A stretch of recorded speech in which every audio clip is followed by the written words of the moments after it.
And so there we are. We're now officially recording. And what I will do is after class today, I will post this video, the video of our class together, on a page in Canvas. So if you go onto our Canvas homepage, actually, you will see a new button about halfway down the homepage, along with the syllabus and other buttons, that gets you real quick to some things. So there's a new button in there for class recordings. And it's not linked to anything because I haven't created that page yet. So when I create that page and post that video, I will link it up. I'll also put that into the navigation menu on the left-hand side of the screen. So that way you guys have it you can find it fairly easily. One other piece of housekeeping is that my setup that I have, so I'm at home right now, and maybe some of you are at home, maybe you're on campus or wherever you can get Wi-Fi. I've had students join from Starbucks, from Dunkin' Donuts, from their car outside of the school that they do their observations at, because that's where they can get Wi-Fi. So wherever, as long as you're safe and in a relatively quiet place where you can listen and focus on what we're doing, I'm totally fine with that. But I'm at home right now. And so my setup is I have my laptop, which is where my camera is, and I have another screen off to my left, and that tends to have the things that I need to look at and to share with you. And so if you see me looking over every once in a while to the left, I'm not getting distracted. I'm not checking email. I'm not looking at something shiny or a squirrel or anything like that. I'm not like live tweeting our class or checking Facebook status or anything. I'm looking at the screen that has stuff on it. So for instance, right now, I've got the agenda pulled up and I'm going to share my screen in just a moment. But I just wanted to let you know, so that way, when you see me looking over, I don't want you thinking, oh, Dr. Allaire is not even like totally paying attention to what's happening in class. And so I just wanted to share that with you. So speaking of sharing, I'm going to share my screen.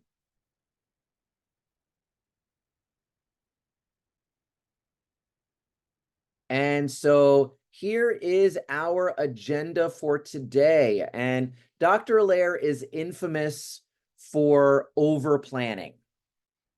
But I feel that it's better to overplan rather than underplan. And so you can see that we have a very full agenda here today. I want to start things off talking about some assignments that are due. And then later on in the third half of our class, we'll of course go over some homework for the next time we get together. I want to jump right in with our fruit snacks lab.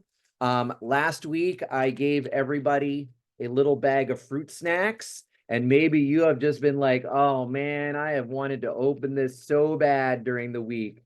Those moments when you get hungry, or those of you, if you've got little cousins or brothers and sisters or your own kids, they find it and they're like, oh, can I have these fruit snacks? And you're like, no, I'm sorry. These are for school. They're for science.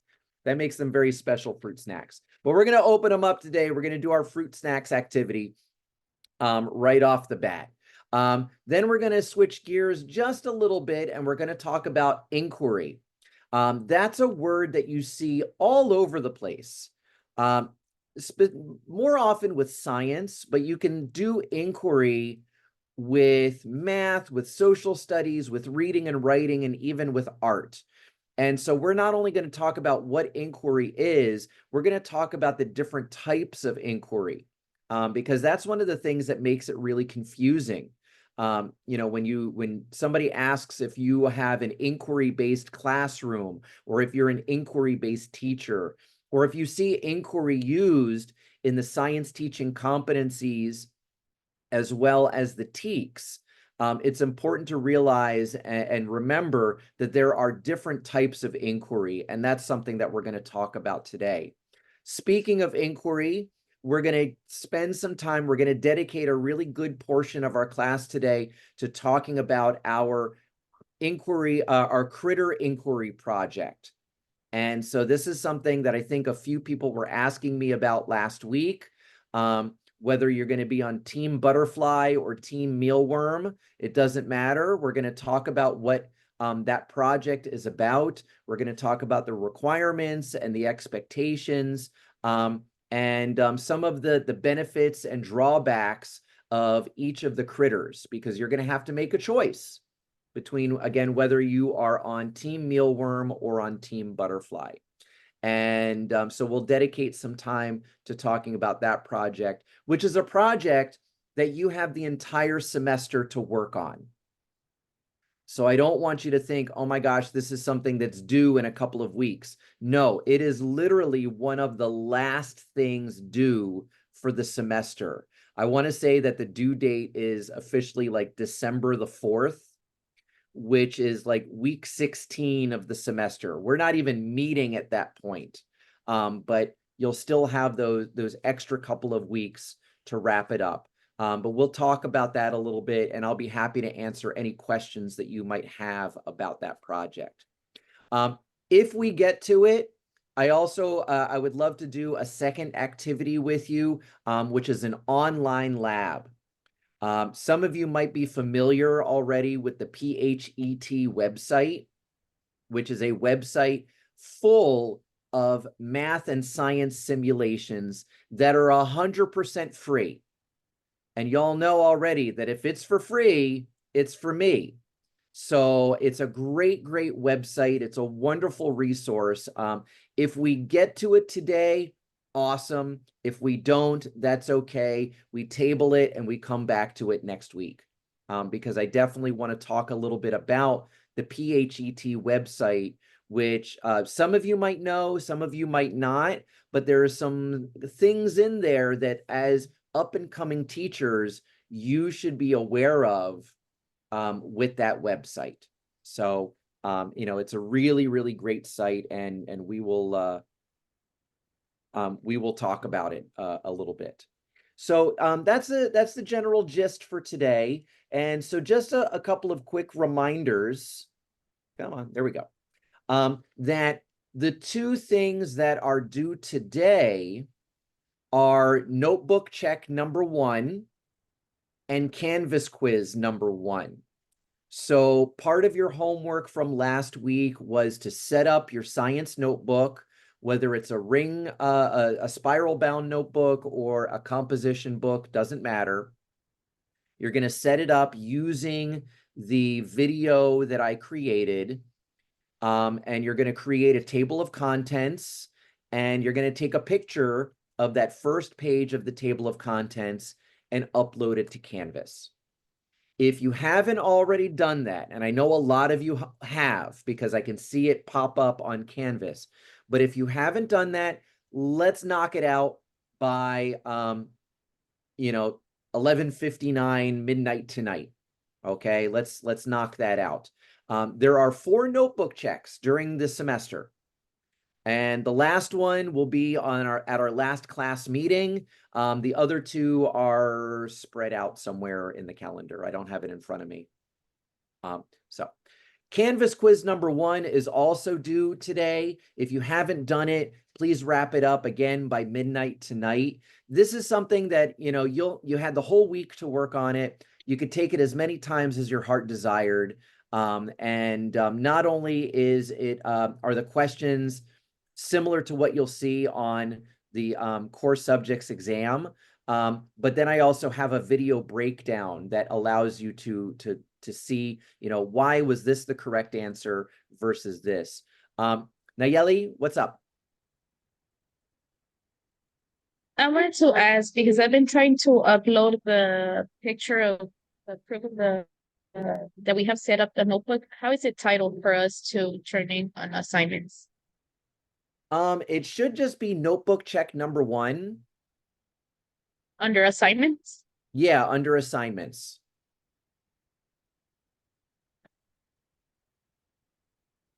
So let me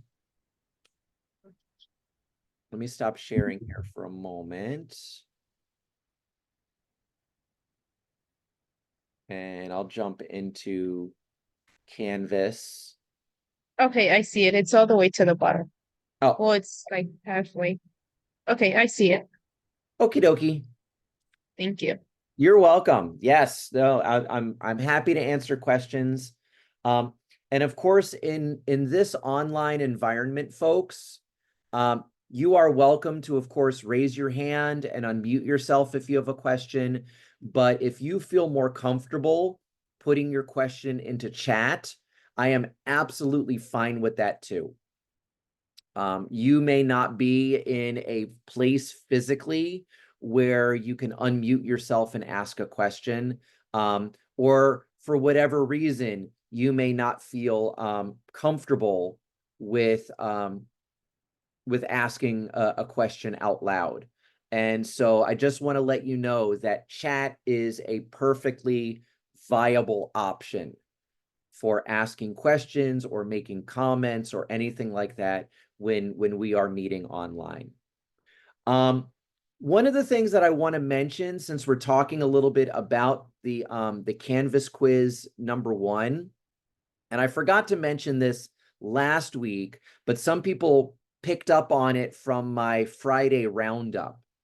And that is, if you have already taken and passed at least the science portion of the core subjects exam, you can email me your score, and I will, as long as it's passing, you will get the points for those quizzes automatically. You don't have to take them. So as I open up the quiz, I just plug in those 5 points and you're good to go. So you get free points for having taken and passed, again, at least the science portion of the core subjects exam. And so I just wanted to put that out there. So you can just, all you have to do is email me the scores. And this goes not just for today or the beginning of the semester, this goes for any time during the semester. So if you're scheduled to take the exam, let's say somewhere around week 5 or week 6, and you pass it, first of all, that would be awesome. And then what you do is you email me the score, and I then plug in, not only do I plug in all the score for all the future quizzes, if you didn't do so well and for whatever reason on a previous quiz, you get all of those points too. So you get lots of free points for having taken the core subjects exam. So just email that to me, and that'll be all good for you. You get some, that's hopefully a nice little incentive for folks to get off their keisters, so to speak, and to take that exam. Okay, because y'all are ready. Y'all are definitely ready. All right. So please don't wait, especially with this now, this year-long residency. You know, you're going to be ramping up, and eventually you're going to be taking things over from your mentor teacher. So you're going to be teaching all of the lessons. You're going to be doing all of the planning. You're going to do all of the grading, going to all of the exciting meetings, and doing all of the teacher things. And if I know, right? It's a lot. And so people are starting to get nervous. They're like, oh, I don't know about this. It's fun. It really is. Teaching is the best part of this job. Okay. It really is. I mean, for me, this is my 23rd year of teaching in one way, shape, or form. And I can't, I mean, I get frustrated, and I have friends that we joke like, oh, that's it, this is done, I'm gonna go work at Costco next year. So we always joke about that. And Costco, it has really good benefits, I'm just saying. Plus you can't beat a $1.50 hot dog. But I love teaching. I love what I do. I love doing it. I still get nervous before the semester starts. So like I have a Monday class, a Monday noon class, and so I got up on that first day, and I told my wife, I had trouble sleeping last night. And she's just like, after all this time, you still have trouble sleeping. And it's true because I'm just nervous and excited and thinking about things for the semester.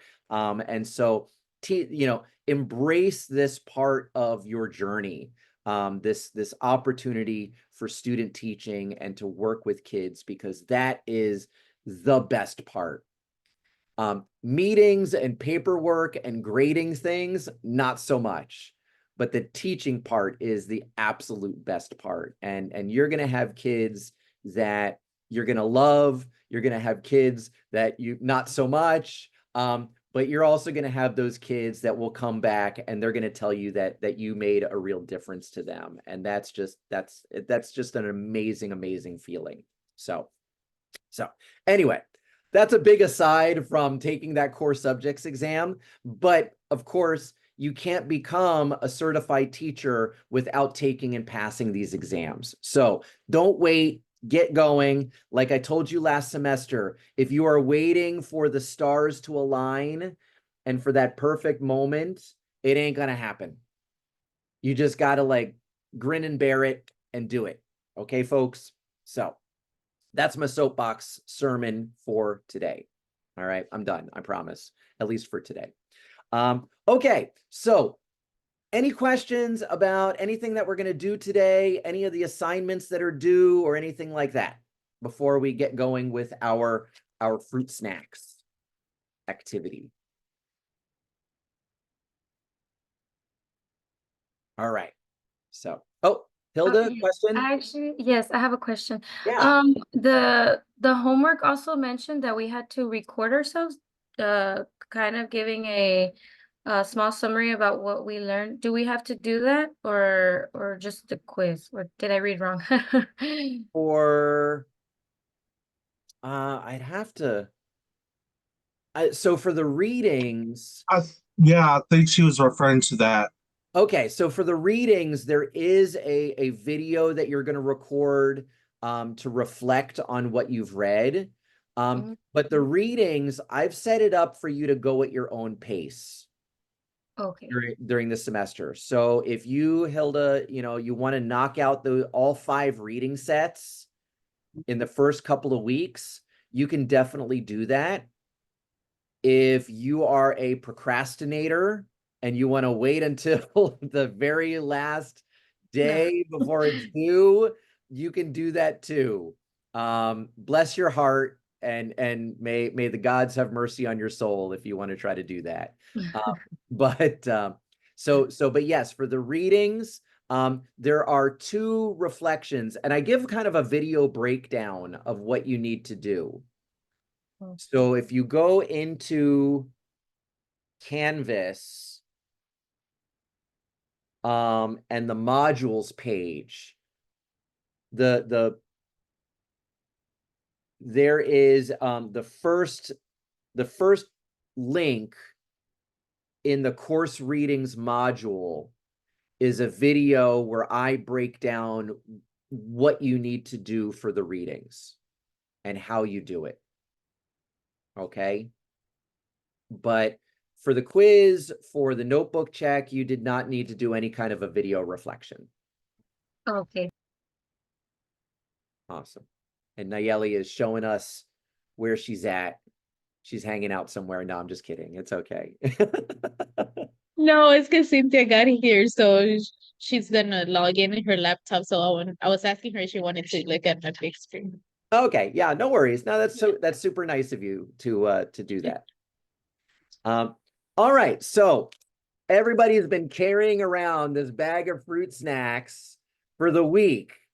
All right, so before we open them up, okay, so what we're going to do is we're going to do some really, really not so much science content, but we're kind of, so those first few competencies get into what it means to be a scientist, the scientific process, what are the things that we do when we're sciencing, okay? And so that's what we're going to kind of do today. We're going to kind of get into some of those things that scientists do which is some collecting some data, doing some analysis, drawing some conclusions.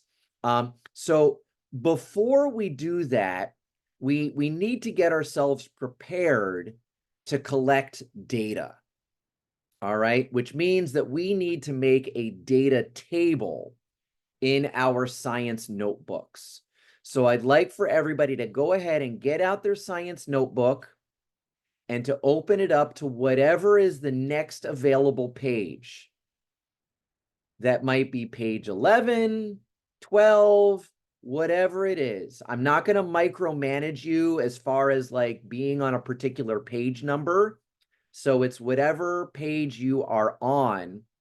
And we are going to make a data table. Now, if you happen to have a ruler, that's great. If you don't, that's okay too. You can use another book as a straight edge to help you make nice straight lines. You can also, try to freehand it. Just be very careful. And so I'm sharing my screen because this is what our data table is going to look like. Data tables always have a title. So we're going to give our data table a really creative title like fruit snacks, colors, and amounts. Jordan, what's going on? I just wanted to confirm this is going to be on page 12. It's whatever is the next available page in your notebook. That article that we read on last Wednesday, that was supposed to go on page 11 though, right? Yeah, you can put that into page 11. Okay. And so, maybe people put their notes onto page 12, some of the things that they were thinking about. So again, I'm not going to micromanage and say, oh, everybody should be on this page, because some people write big, some people write little, some people write a lot, some people write, just a little bit. So whatever page you're on, Jordan, is A-okay by me. Okay, thank you. You're welcome. You're welcome. So your data table is going to have a title. And so so a title like fruit snacks, colors, and amounts. Something super duper obvious that anybody can look at and know what the data is. And then you're going to create some columns where your data is going to go. And so this particular table is going to have 7 columns. The first one is going to be where you're going to put some names of people, like you and me and 3 other friends. So columns go up and down. Okay, Nayeli, columns go up and down. It's okay. Don't be embarrassed. Don't be embarrassed. I'm kind of, thinking like, okay, wait, she's making some, unless you're blessing somebody, okay? I'm assuming you're trying to figure out, okay, wait, are columns up and down or side to side? So columns are up and down. Rows are side to side. Okay, so we're looking at, so we have 7 columns. Those are the pieces that go up and down. So you can see that I have one column that says name, and I've got my name and the name of everybody else in the class. And then I have a column for each of the different flavors and shapes that could be in your bag of fruit snacks. And I see that somebody put something in chat. So Brandon, you're going to need 7 total, because not only do you have the 5 flavors and amounts, we also need a column for the name of people and then for the total. So 7 columns total, because you're going to have your data And then I'd like everybody to put in my data. I'm going to do this with you. And then you can pick 3 other random people from the class and you can put their data into your data table, because it's kind of boring if it's only like 1 set or 2 sets of data. So we're gonna have a few. But you guys can see that I've created a Google spreadsheet. And in a little bit, I'm going to share this link with you so that once you've opened up your fruit snacks and recorded your data in your notebook, you can go in and you can put that data into our class spreadsheet. But I'll give folks a moment to finish making their data tables. Again, you do not need to write everybody's names.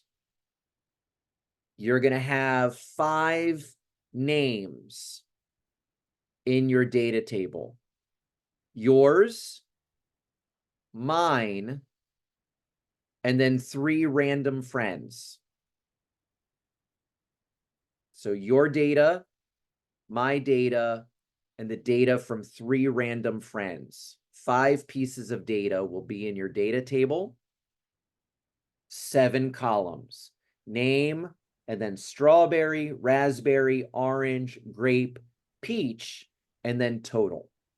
Professor, I just want to make sure. So it's 7 rows, 5 columns. I think Other way around. Other way around. 7 columns. The columns go up and down. Okay. The rows go side to side. So 5 rows, 7 columns. Alrighty, thank you. No problem. No problem. That's why we're doing this. That's why we're doing this. This is great practice, and it may have been a while since folks have made a data table. You know, a lot of the labs that we do in middle school, high school, even at the university level are kind of cookbook labs, where the instructor, you know, gives us everything and we don't have a chance to make it ourselves. But this is a good skill. Again, I'll give folks a couple more minutes to finish making their data table before we move on.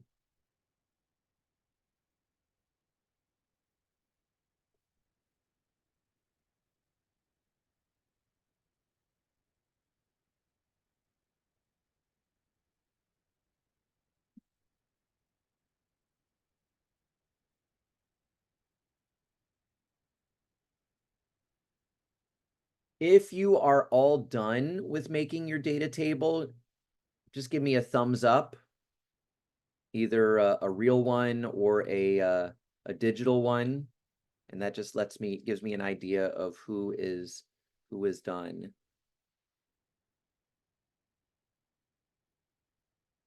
Okay, just a couple of people, so we'll hang on.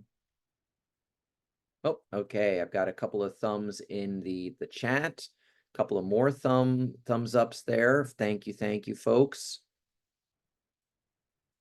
Okay.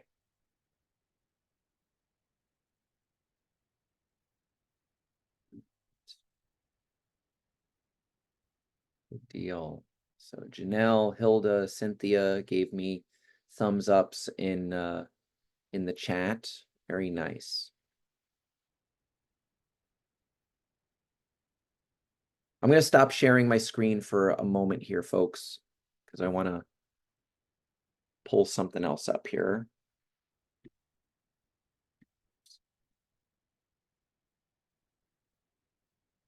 Okay. So before we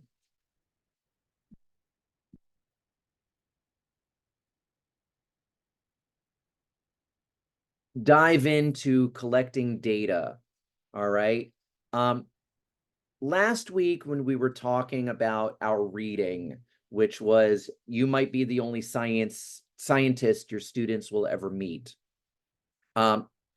we talked about how it can be difficult to find time or make time to do science with our students. And so a great way to sneak science in is by connecting it with other subjects that we know we're going to be doing and that we have to do. So, finding ways to connect it with reading or writing and even math helps, because then we can bring that science in and, like I said, kind of sneak it in.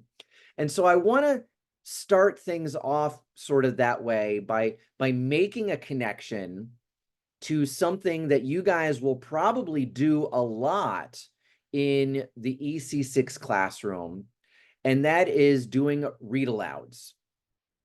And so I have a link that I'm going to share with you in chat, and it's for a read aloud of a book that I'm sure many of you are familiar with, which is The Very Hungry Caterpillar.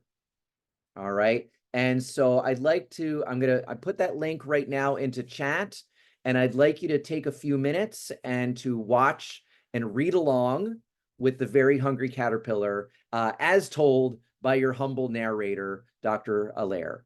All right. And so I'm going to pause the recording. All right. So folks should be just about done with the video. And I hope you enjoyed it. It's a book that I think just about everybody is familiar with. A classic children's book by Eric Carle. And so a couple of things before we make that connection between what we're doing with the fruit snacks and the book. Doing a read aloud, is something that you guys will undoubtedly do as part of being a teacher in the EC6 classroom. And making a recording and making that recording available to your students after the fact is not only a great way to extend learning beyond the classroom, it's a huge help for those students. It's a wonderful way of accommodating. Okay, let's use some of the terminology that we all know and love and that we need to use. It's a great way of accommodating those students who may process the reading that you did at a slightly slower rate for a variety of reasons than other students. And so, maybe they process it slower because they're on spectrum. Maybe they process it slower because they have some kind of a difficulty learning or understanding. Maybe they are emerging bilingual students. And so if you're reading a book to them in English, they are translanguaging and translating what you're reading to them into their home language. And so, by providing a video of, and there are videos out there. I mean, you could do a search on YouTube and you'll find 1,000 videos of people reading Eric Carle's The Very Hungry Caterpillar. But when they're your students, I think it's important and really nice for you to do the read aloud video, because yours is a face and a voice that your students know, and that hopefully they like, and that they trust. And so it's something really nice to do for students. Now, of course, if you want to go that extra step and try to do a read aloud video in a different language, that just adds a whole other layer onto it. And so some of you may have noticed that the version of The Very Hungry Caterpillar that I was reading from is a bilingual version.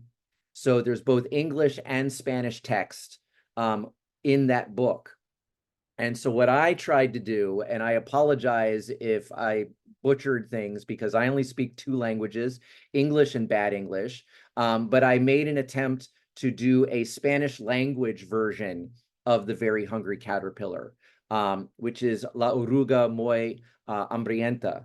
So, and I put that link in there also. into the chat. So just to show you an example there of not only doing a read aloud, but doing a read aloud in a different language. And so again, it's a wonderful way to make an accommodation for those students who might need it without breaking a sweat, without going too crazy. It's a really nice way of doing it. So now coming back to linking the book with the science.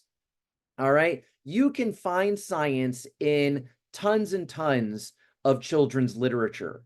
Okay, you know, and the Very Hungry Caterpillar being one of them.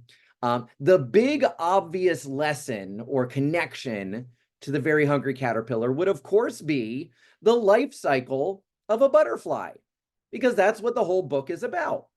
It starts as an egg, and then you have the larval stage, and then you have the pupa stage, and finally the adult stage.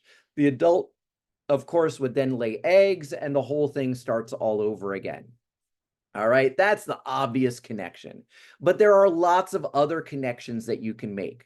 For instance, you can talk about sun and moon cycles, okay, and get into an earth science lesson about how the earth rotates, and that's how we get a sunrise and a sunset and a moonrise and a moonset, as well as the phases of the moon, okay, because the book starts out with an egg in the moonlight. A tiny egg lays on a leaf, and then the sun comes up. Well, that's an earth science lesson that you can get into. But what I really want to focus on for what we're going to do today is the middle part of the book, where the caterpillar is eating various things. And each day it eats a different fruit, and we count those fruits. So on Monday, it ate through one apple, and then it ate through, what was it, two, I don't have the video in front of me. It was like two, I'm having a senior moment. 2 pears, there we go. 2 pears, and then 3 plums, 4 strawberries, and then finally 5 oranges. But of course it was still hungry, and then it goes and pigs out, which gives it a stomach ache. Okay, and so I really want to focus in on that Monday through Friday part of the book, where each day it ate a different fruit, and we count the number of fruits. And that's what we're going to kind of do with our fruit snacks. We're going to open up our bag of fruit snacks. We're going to separate them out into the different shapes and flavors, and we're going to count how many of each we have. So we're doing some good solid sciencing by doing an investigation, collecting some data. We're going to then analyze that data and draw some conclusions. So I know that this is the moment that people have been waiting for. And so let me just get myself here, because I want to do this with you guys. And so I am going to, nope, that's not what I wanted. That's the one that I want. So I want to do this with you guys. And so I am switching my camera from my laptop to my super unfancy overhead camera. And when I say super unfancy, I really mean it. It's like PVC pipe, an old ring stand from a chemistry lab, zip ties, and things like that. So it's nothing fancy. So here we go. We are all going to open up our fruit snacks bags. So go ahead and open them up, dump them out. And now we're going to do some sorting and some counting. So this one here, the red one, that's kind of that is the strawberry. You can see it kind of looks like a strawberry. It's got those little dimples on it. And I've got 1, 2, 3, 4, 5, 6, 7 strawberry. 7 strawberries. This is my raspberry. It's kind of a lighter red, almost a pinkish color. And I've got one of those. I've got no oranges. I've got one grape, which is my purple one. And then one peach, which is a yellow circular gummy. And so what I'm going to do right now, so open up your bag if you haven't already done so. Sort out your fruit snacks. And then enter that data into your data table that's in your science notebook.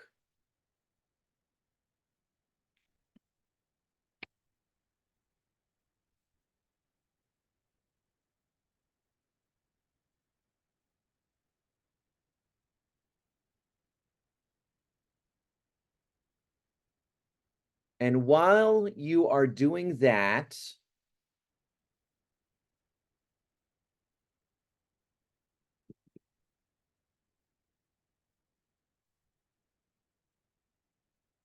I have shared in chat a link to the Google spreadsheet that I showed you before. And so I can see that people are logging in. Awesome. And so you can find your name and then go ahead and enter in your data. So remember, the data table that's in your science notebook is going to have 5 pieces of data in there. It's going to have your data. It's going to have my data, so Dr. Allaire's data, and then 3 random friends in the class.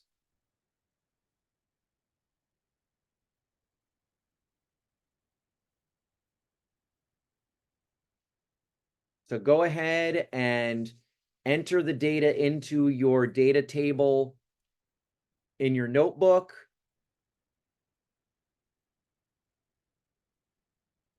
Then go ahead and enter that data into the spreadsheet online.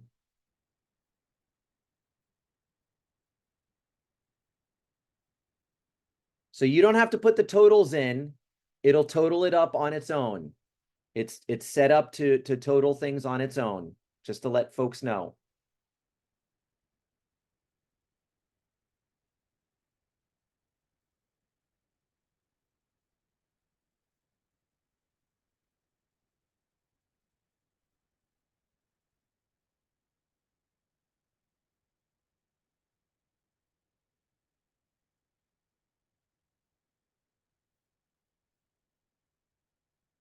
And if for whatever reason you're having trouble getting into the spreadsheet, you can message me your data in chat and I will be happy to enter it in for you.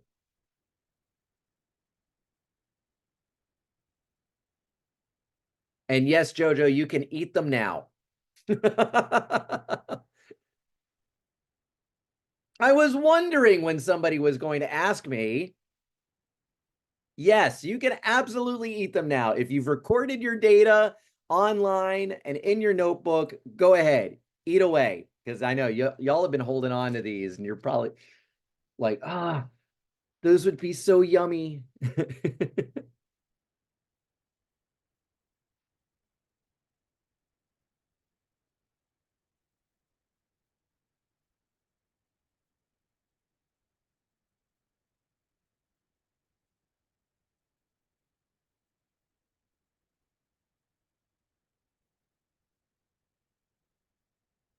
Okay, Fernando, I will hook you up here, brother. So 4 strawberry, 1 raspberry, 0 orange, 3 grape, and 2 peach. That's no problem, Jordan. You can message me the numbers, and I will go ahead and enter them in.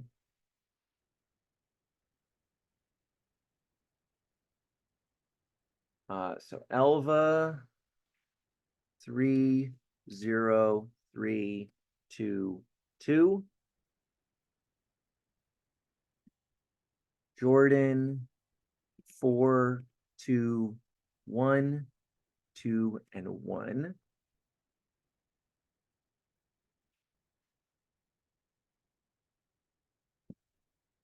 All right. And again, if you're having trouble for whatever reason, you can either put it in chat or you can unmute yourself, and I will be happy to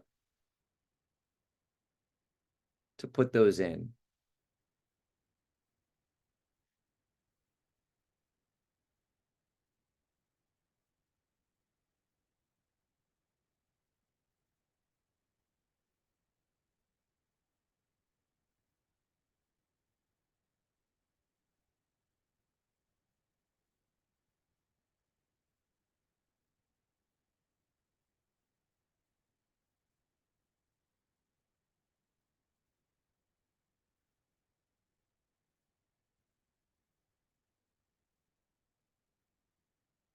Okay.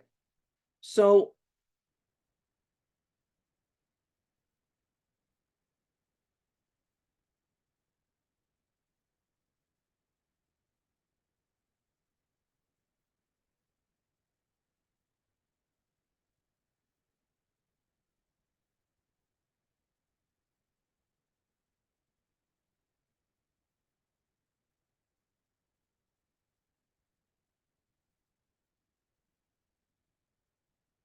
Cynthia, you're all good.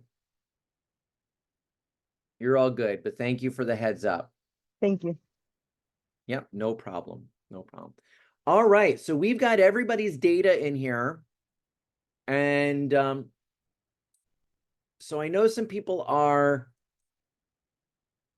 still taking a look at it. You're still logged in.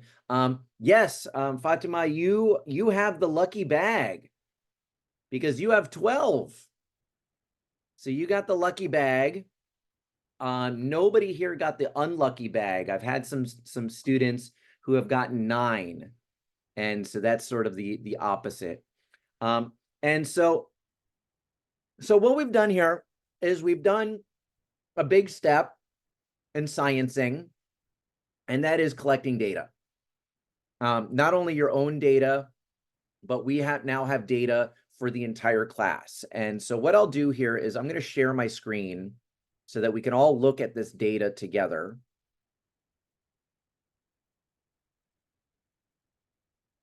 And so here we are. Here's all of our data. And so now comes the hard part. The data collection is the easy part. Okay, the hard part is now the analysis, figuring out what this data is telling us. What are the patterns that we see? And so let's all take a couple of minutes to look at this, and you're welcome to unmute yourself or to put into chat something that you see about the data. A pattern, something that's making you go, aha, or gee, that's interesting. All while we munch on our gummies.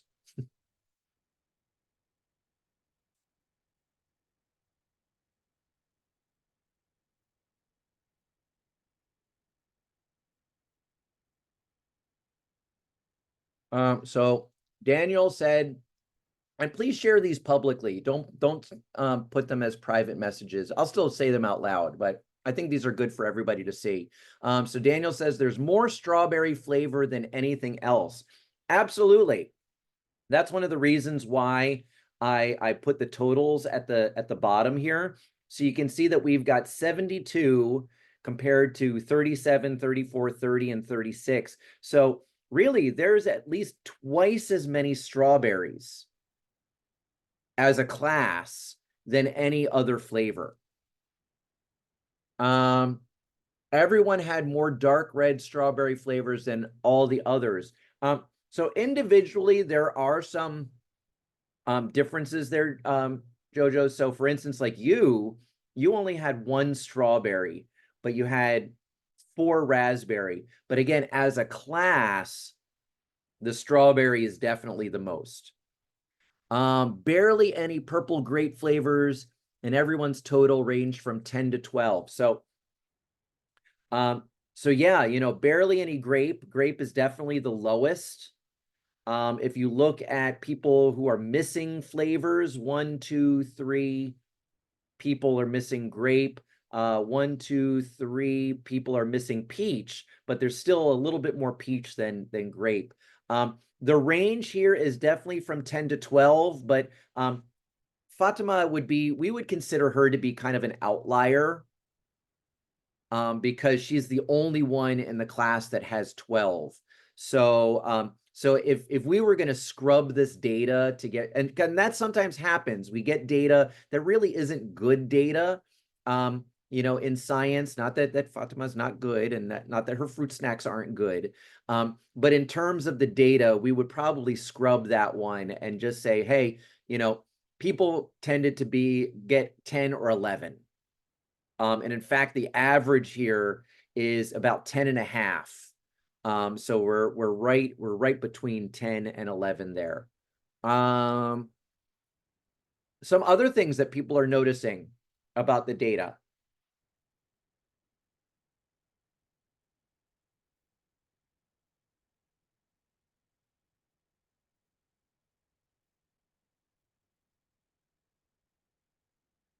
So one of the things that's standing out for me is if you take a look at all of the flavors and shapes, strawberry is the only flavor where everybody in the class got at least 1.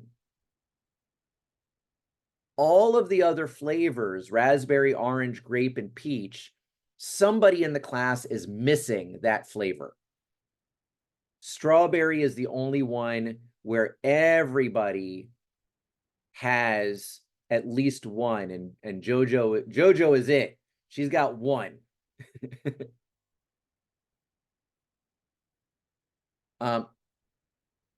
Other thoughts, other ahas, or gee, that's interesting noticings with our data?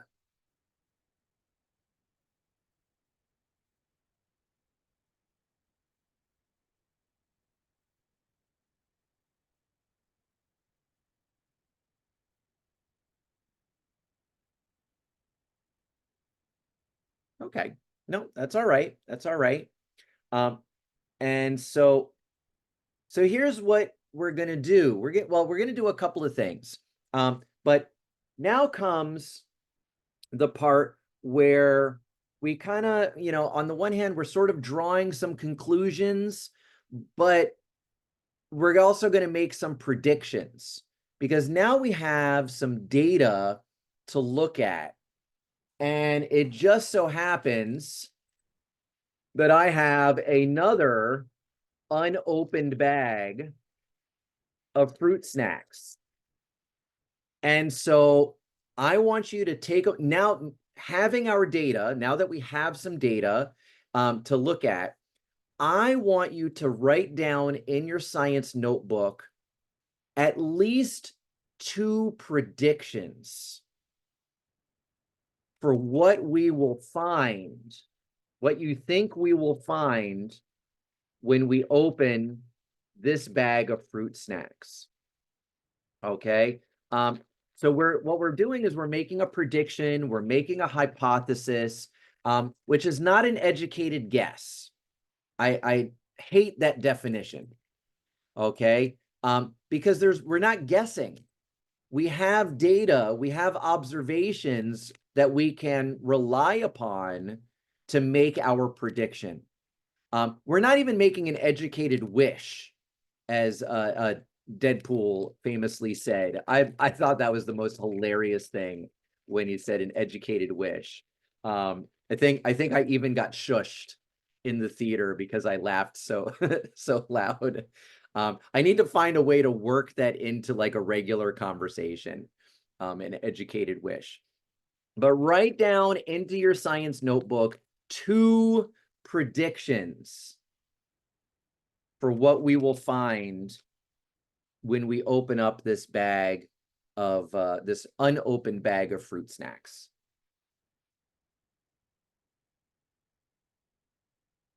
The prediction. Do we write that in our table? You don't have to write it in your table, but you can write it on the same page as the table. So somewhere on that page in your note. Okay. Yeah. I have a quick question. Yeah. For our table, I know you said 5 rows, but I also added the total and the average. Should I take that out or just keep it in there? You can leave those in. You're just going to have to calculate them because Okay. since you're only putting 5 people in there, those totals and averages are going to be different than what we had in that big spreadsheet. Okay, thank you. Yep, no problem.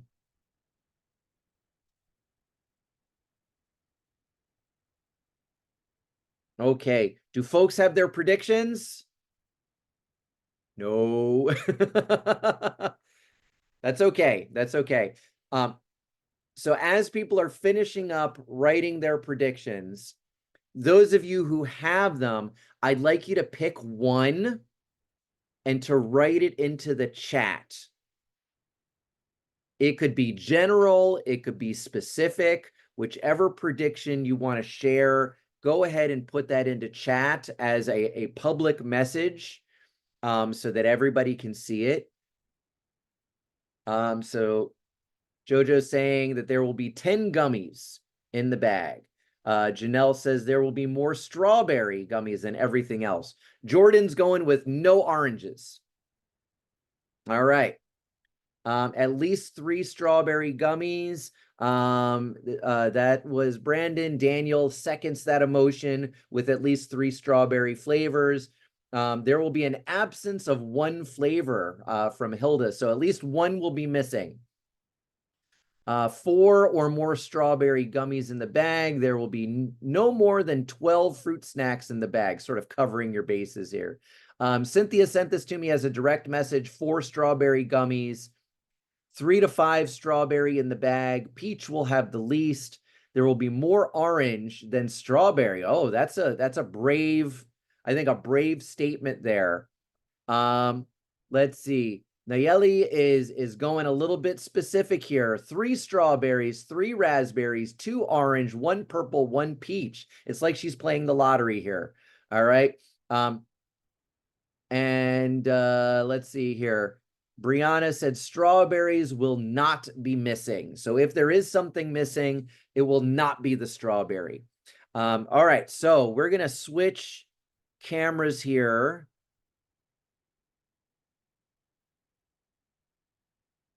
Because I want to do this live. I don't want anybody thinking like, oh, Dr. Allaire has like a secret bag that has, 19 gummies in it and, 400 strawberries and so on and so on. So no, I don't want you thinking that I've got like something up my sleeve.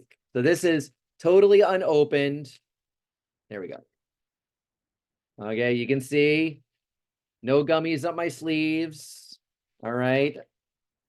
And so here we go. Moment of truth.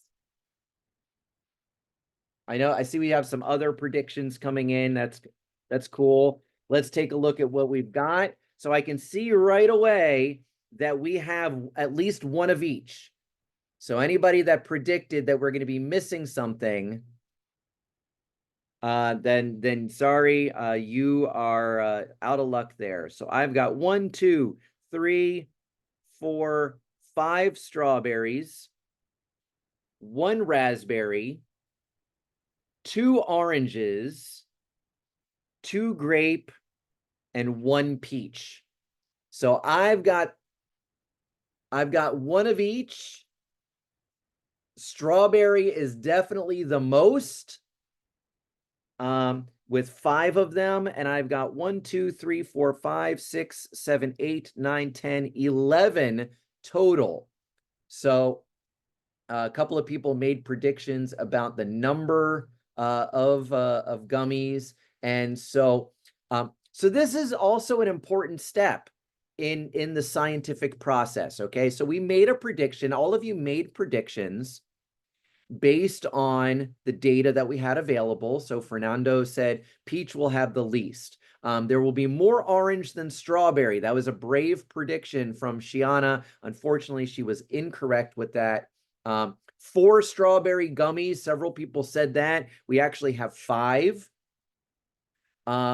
More strawberry flavors will be greater than the others. Absolutely. We can see that strawberry is the one that we have the most. There will be no more than 12 fruit snacks in the bag. So Danielle, yes, you got that one. Hilda said there will be an absence of one flavor. We've got everything here. So some of your predictions were correct.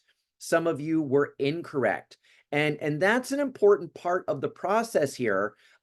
Again, you know, this was not a guess. This was not a wish. This was based on the data that we collected as you know, as a class. And so these were good predictions based on our data. And but the way science works is that sometimes we're right and sometimes we're not. And that's important for students to see and to experience and to understand that they're not going to get an F because their prediction was incorrect.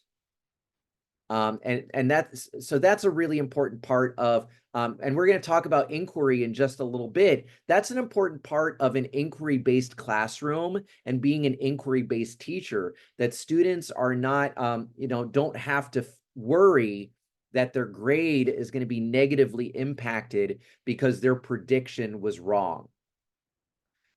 Because in fact, in science, we get a lot of stuff wrong. But that's how we eventually get to right. By being wrong, by figuring out what went wrong, and then we can get to the right answer, or sometimes just the right question in terms of the science that we're doing. And so so this is, you know, again, a super simple activity. We didn't break a sweat. We're using something that students are familiar with to do some good science, some good foundational science that we also linked with a children's book that we'll probably be reading in our classrooms anyway, The Very Hungry Caterpillar. But there's one more step here, and that is that I want you to, so part of your homework for next week is that you're going to make not 1, but 2 graphs based on the data. And the graph that you can use to, I've provided sort of a template for the graph in Canvas under assignments.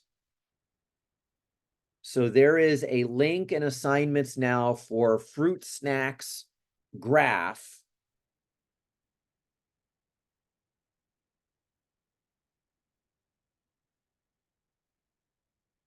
And when you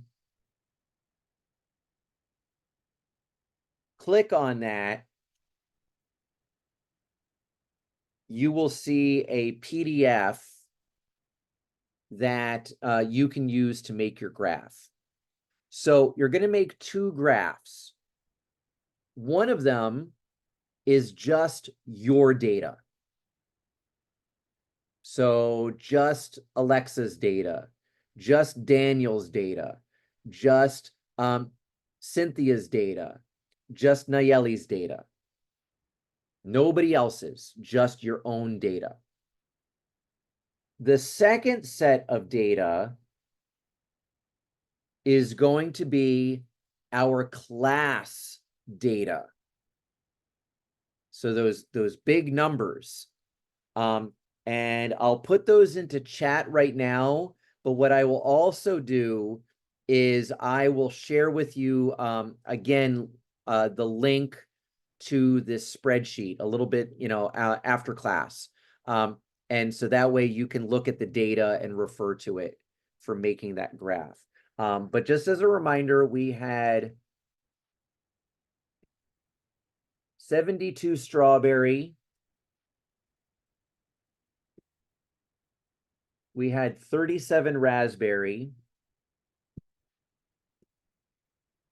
34 orange, 30 grape, and 36 peach.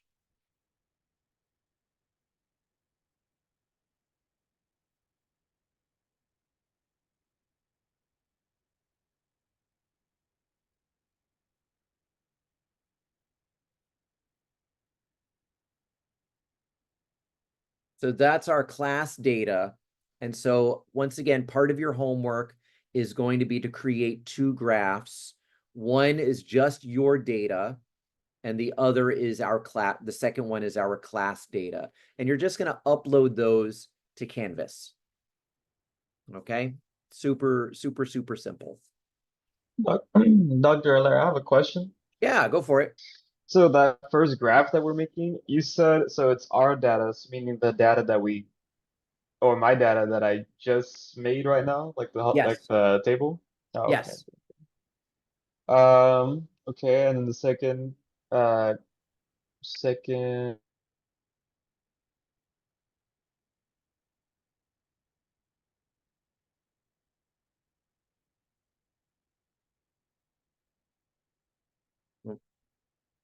You still there, Daniel? yeah. Okay. Yeah, I said my question, you Oh, kind I'm of cut sorry. off a little bit. It must have frozen up on my end. I'm sorry. Oh, no, I was saying, for the, whenever we're making the graphs, Mhm. is this a link on Canvas? So it is on Canvas. So in assignments, you'll see lab fruit snacks graph. Let's see, in assignments, let's see. Okay, yeah, I see it. Lab fruit snacks graphs. Okay. And then when you click on that, there is a link to a PDF. And that is a template for making a graph. Let's see.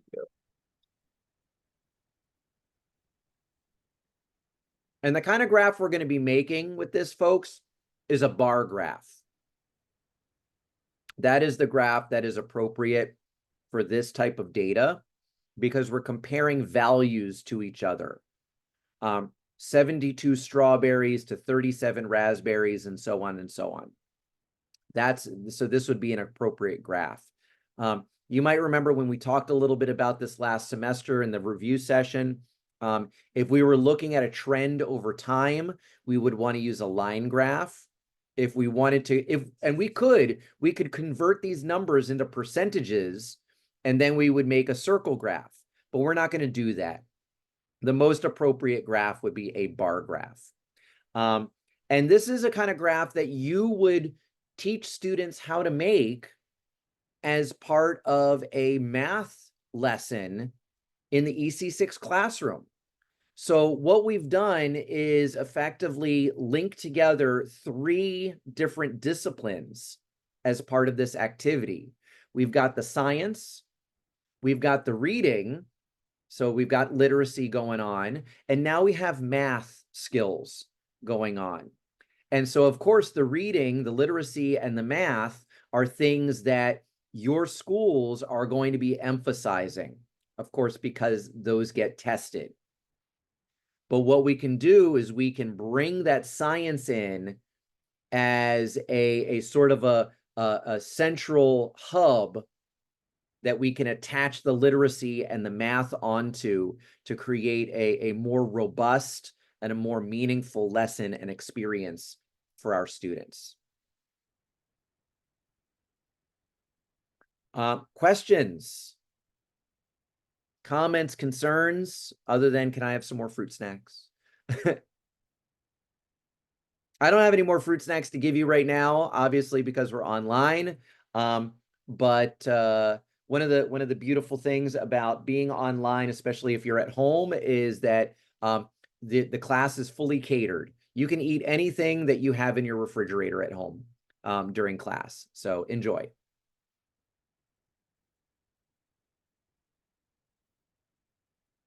All right. So switching gears a little bit, I want to get into inquiry and what is inquiry, and talking a little bit about these different levels of inquiry. So whatever page you're on that we did our fruit snacks activity, I want you to go ahead and go to the next page. And you can put as a title for that next page, inquiry or inquiry levels, something really easy. And by the way, when you title your pages in your notebook, those are the things that you're then going to put into your table of contents. So as we go through the semester, the table of contents will get longer and longer and longer, and I will be able to see that in the photos that you upload. All right, folks. So yeah, whatever is the next page, go ahead and title it something really, really super creative like inquiry. And we'll get into, we'll start talking about that a little bit today.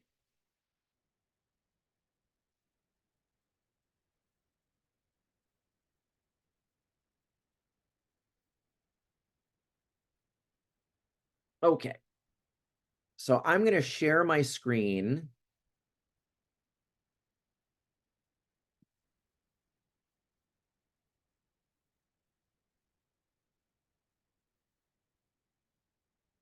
And so the graphic that I'm showing you right now on my screen comes from a wonderful article that is part of one of your reading sets by Bunke and Bell called The Many Levels of Inquiry. And I really like that article because it's written in a very straightforward way. It's very easy to understand. And they have this graphic as part of the article that I personally find to be very helpful. And so you see the word inquiry a lot, again, particularly with science. It's part of the science teaching competencies. It's part of the TEKS. It's not only for science. You can do it with social studies, with literacy, with math, with art, and so on and so on. But it's most often associated with science. And one of the challenges with inquiry is that it's a different way of thinking and doing in the class. And as a teacher, it involves giving up some control over what's happening in the class. And that's hard. That's very hard. Teachers, let's be honest, teachers are control freaks. We are. We have type A personalities. We have ADHD. We are control freaks. And we want everybody to be doing the things that we want them to be doing at that particular moment. Okay, that's just how we roll as teachers. But in an inquiry classroom and as an inquiry-based teacher, you are giving your students that freedom to be creative, to explore, to make decisions, and yes, to make mistakes. And that is hard as teachers. It's hard as parents. I mean, one of the hardest things I have, I have a hard time with as a parent is watching my kids make a mistake. Because I want to protect them. I want them to do well. I want them to succeed. But that also means that occasionally they're going to have to fail. They're going to have to get frustrated and angry, and then get up and try again. And that happened with my son this past weekend. We were riding our bikes, and we were doing like a slalom course, and he was not very good at it. And he got super frustrated, and he was like, I want to go home. I'm done. And I said, well, let's take 5 minutes and let's cool down and let's try it again. And he did better the second time. But it's hard. It's hard, you know, watching students. It's hard watching our kids struggle with things. But that's part of an inquiry-based classroom. And so another part of it is also realizing that there isn't just one size fits all when it comes to inquiry. So as you can see here, this article breaks it down into 4 types: confirmation inquiry, structured inquiry, guided inquiry, and finally open inquiry. Now, a warning: different articles, different videos on YouTube, because you can go onto YouTube and you can type in inquiry or inquiry-based classroom or levels of inquiry, and you're going to find a bunch of videos. They sometimes refer to these as different names, but it's the same idea. And that can create confusion and frustration. But it's something I want you to be aware of. That the ideas are very similar, but they might use some slightly different names. So let's talk about these one by one a little bit. And if you have questions about them, please jump in and ask questions either by unmuting yourself or putting it in chat. So the way so what's happening with these different levels of inquiry is that as the teacher, you are stepping back a little bit more with each of these levels and giving more freedoms to, or putting more responsibility onto your students. So confirmation inquiry, this is sort of like dipping your toes or your feet into the pool. Like you're not even getting in the water. You are just like putting your feet in and getting comfortable with the idea of getting in the water. And so what's happening is that you as the teacher are giving everything to your students.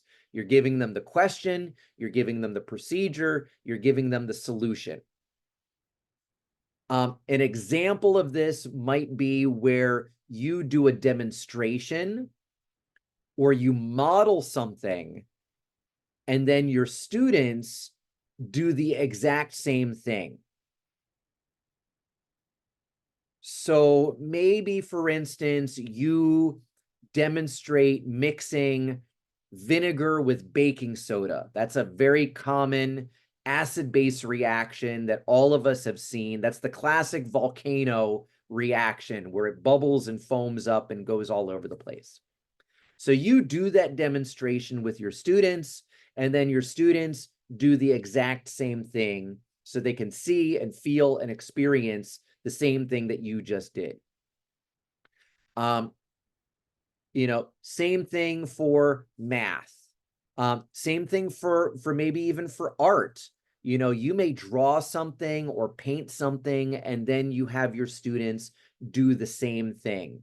You're modeling it, and they follow it. It's the I do, you do, we do that we all know and love from lesson planning, where I do a demonstration, you do the same thing, and we all do it together and discuss and learn about this particular phenomenon or whatever it is that we are doing. So that's confirmation inquiry. Again, the most basic. You're providing the most to your students, and they're following your example. Now, the next level, structured inquiry, would be like getting into the shallow end of the pool,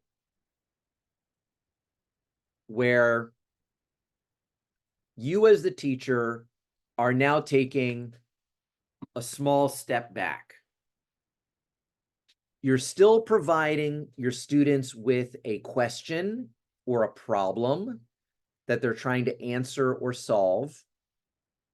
You're giving them the procedure to answer that question or solve that problem, but you're not telling them what they're going to get.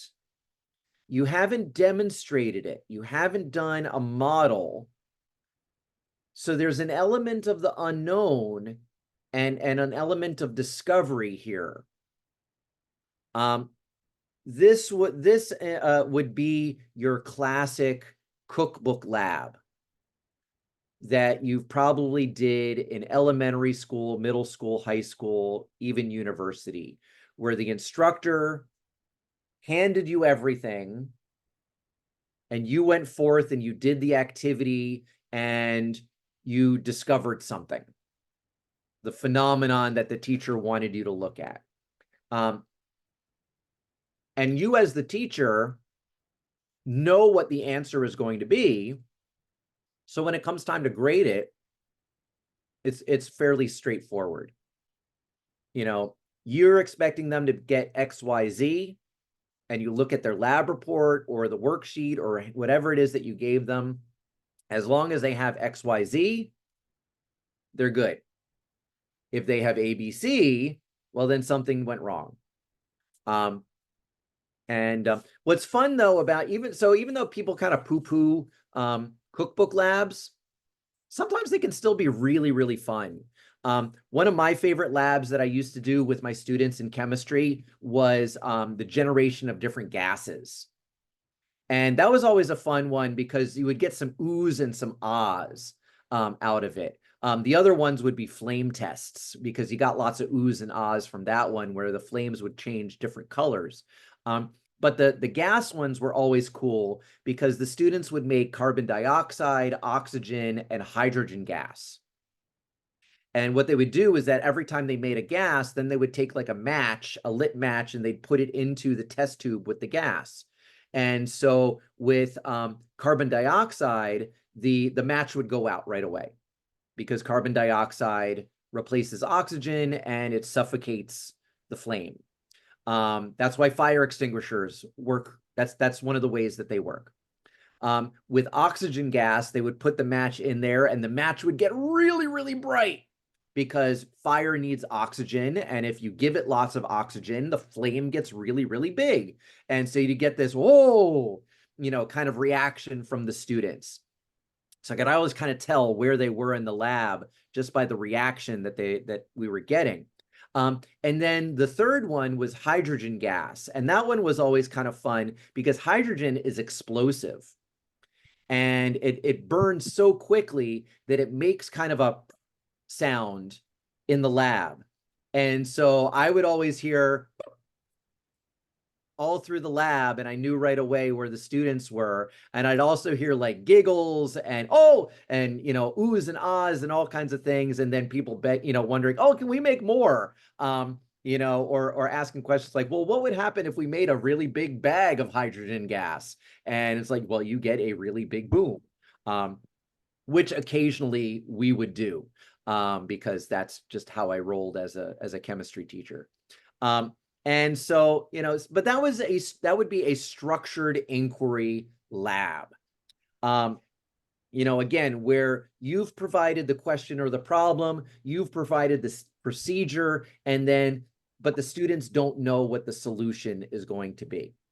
So the next step would be like going into the deep end of the pool, and that's guided inquiry. And in guided inquiry, you can see here, you as the teacher are only providing the question or the problem. Sometimes people will refer to this as problem-based learning or PBL. And so this would be a great example of this kind of activity might be the classic egg drop activity, where your teacher goes, each group will get a raw egg. And you and your partners will need to come up with some way to help that egg survive a drop from here to there. And this is actually an activity that I hope we will get to do this semester. I like doing this activity with students, especially at the downtown campus, because we have that overlook in the from the second floor to the first floor in the Commerce building. And so that's a really nice place to do an egg drop. And gets lots of attention too, because we have lots of people that are there. And so that's one of those things that I'm hoping we can do. And so I would give you the problem, I'd give you the you know, and then you know, I might give you materials, but I'm not going to tell you this is how to build something that will help your egg survive. That is for you and your partners to figure out. And of course, the only way to test it is to put a raw egg in there and to drop it. And it's an easy test to do because either the egg survives or it doesn't.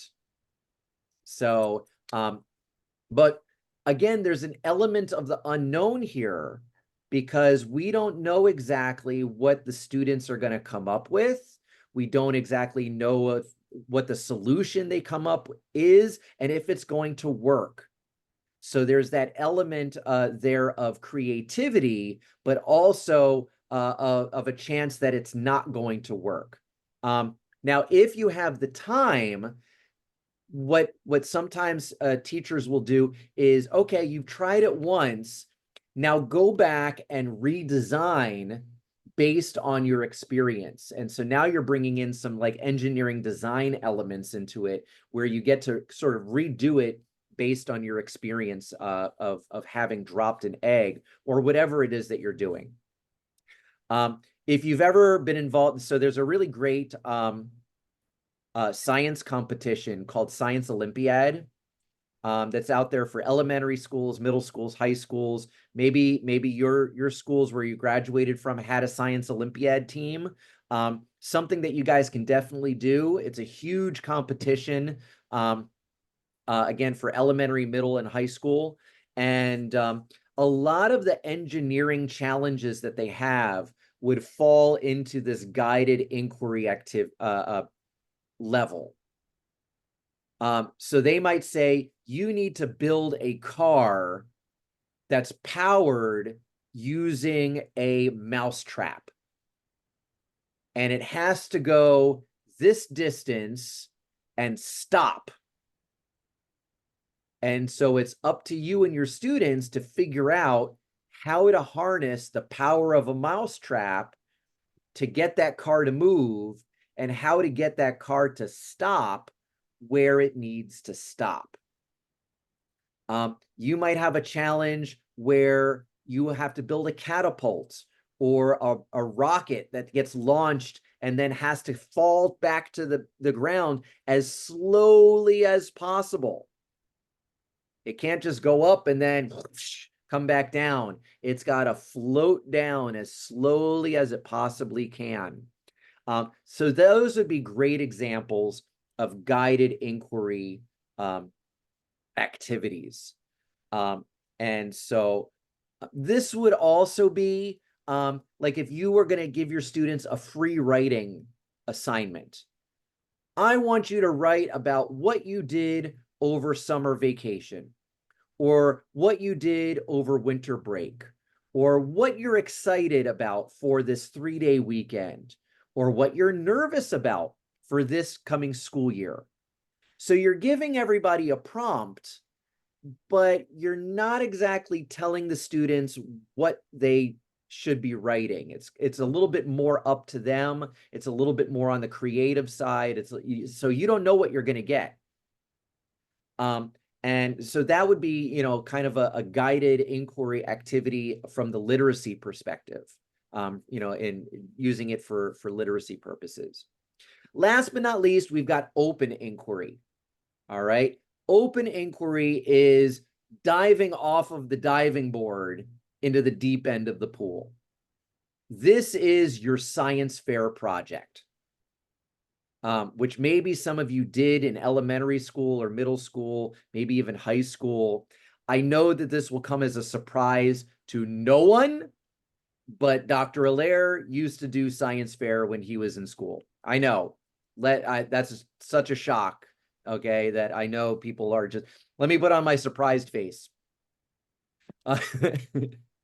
Um, yes, it's a shock to no one that Dr. Allaire did science fair. So what's cool about science fair is that you can do an experiment or research or whatever about any topic that you want to do. The hard part about science fair is that you can do an experiment or research or project about anything that you want to do. There's nobody is giving you a question to answer. Nobody is giving you the procedure. Nobody is telling you whether the solution is going to be right or wrong, or your prediction is going to be right or wrong. It is totally up to you. And your role as a teacher for open inquiry is to simply be a resource and a guide on the side. I've got a really good friend who does engineering classes, and he will give students, you know, it's a little bit of, it's sort of like meshing the guided and the open inquiry together. So he had a project one year where students had to construct a miniature golf course. And each group of students was responsible for a different part of the mini golf course, but then they all had to fit together as a class. So he kind of gave sort of an overarching problem, but he didn't tell each of the groups, this is what your segment is going to be. This is what your segment is going to be. So they could do whatever it is that they wanted to do.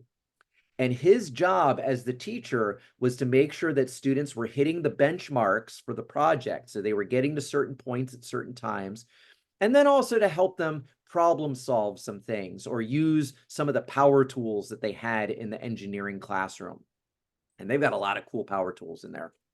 So, I mean, it's, you know, on the one hand, it's really cool to see students and their creativity, but as you can see, with each level here, you're relinquishing some control because there's that element of the unknown. And teachers are control freaks. So that's very, very hard for some folks to let go of the reins and let students be creative and come up with their own solutions, realizing that the solutions may not work. And so with an inquiry-based classroom, grading works a little bit differently because you're not grading students on whether they're right or wrong. You're grading them more on the process that they go to arrive at a solution, regardless of whether that solution is right or wrong. Now, any questions about any of these levels?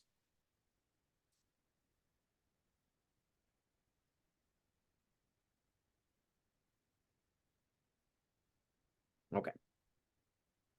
Seeing none, hearing none. Let me double check the chat. Nope, I'm not seeing anything in chat. Cool, cool, cool. So what are some things that you need to think about in terms of deciding what level of inquiry you're going to do with your students? What might be a consideration? I have a quick question. Yeah, go for it. So with this 4 different inquiries as a teacher, we must have at some point in our lesson must have each one of them, or Oh no. No. were you closer? That would be that would just be crazy talk. Yelly. Okay. Yeah, so no, for me, I have no expectation of you trying to fit all 4 of these into one lesson. I mean, no, not one lesson, like in your teaching, sorry. Well, so I mean, there are some things to think about when you're deciding which level of inquiry you're going to do. One of the big ones is the age and ability of your students. Okay, because like if you're teaching a first grade class,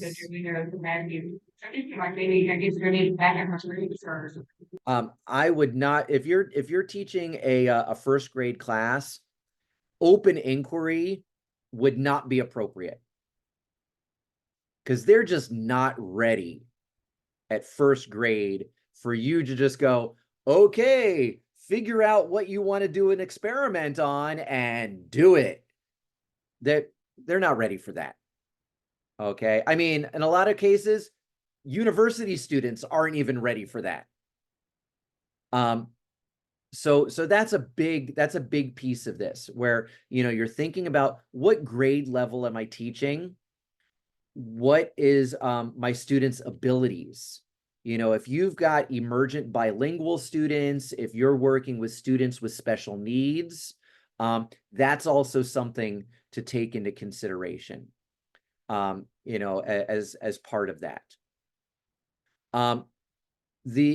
Something else to think about would be, you know, so backing it up though, so like sixth grade, they might be ready for open inquiry, but you may never get to do that just because of the way the curriculum is. So if you don't get to do open inquiry, I don't want you to beat yourself up. Structured inquiry is awesome. Guided inquiry is awesome if you can do it. There's no expectation that like, and there shouldn't be, where it's like, oh, I'm starting the year with confirmation, and by the end of the year, they can do open inquiry, because that may never happen. Okay, does that help you a little bit? Yes, and we're just talking about science, the science So, part, right? so I mean, inquiry goes with science. You know, it kind of gets attached to science, but you can do inquiry with literacy. You can do inquiry with math. You can do inquiry with arts. You can do inquiry with social studies. You know, but you don't see it as often. So again, let's say that you're doing a read aloud. You did a read aloud of The Very Hungry Caterpillar, or Cat in the Hat, or The Gruffalo, which is one of my favorite books of all time. I love The Gruffalo. If you don't know The Gruffalo, guys, you need to read The Gruffalo. It's a wonderful, wonderful book. And so maybe you say to the students, okay, I want you to write about your favorite part of the book. That's an inquiry activity for literacy, because you're giving students the prompt, but you don't know exactly what you're going to get. And so that's inquiry. That's, you know, especially if you have them sharing with other students what their favorite part of the book was. That's getting into inquiry in a literacy situation. You could do the same thing with math, you know, where you set up stations, and at each station, they're doing some different kind of math activity, like counting money to figure out how much they have. Those are inquiry activities, because you're giving them the prompt or the problem. They know how to solve it, but they don't know exactly what they're going to get. So that would be like a structured inquiry activity. So inquiry isn't just science. All right. But regardless, you obviously want to think about the age, the ability. You want to think about the discipline. You know, what's appropriate for math may not be appropriate for science, and vice versa. You know, but you know, it's okay. It's okay. You know, whatever you're able to do, you're able to do.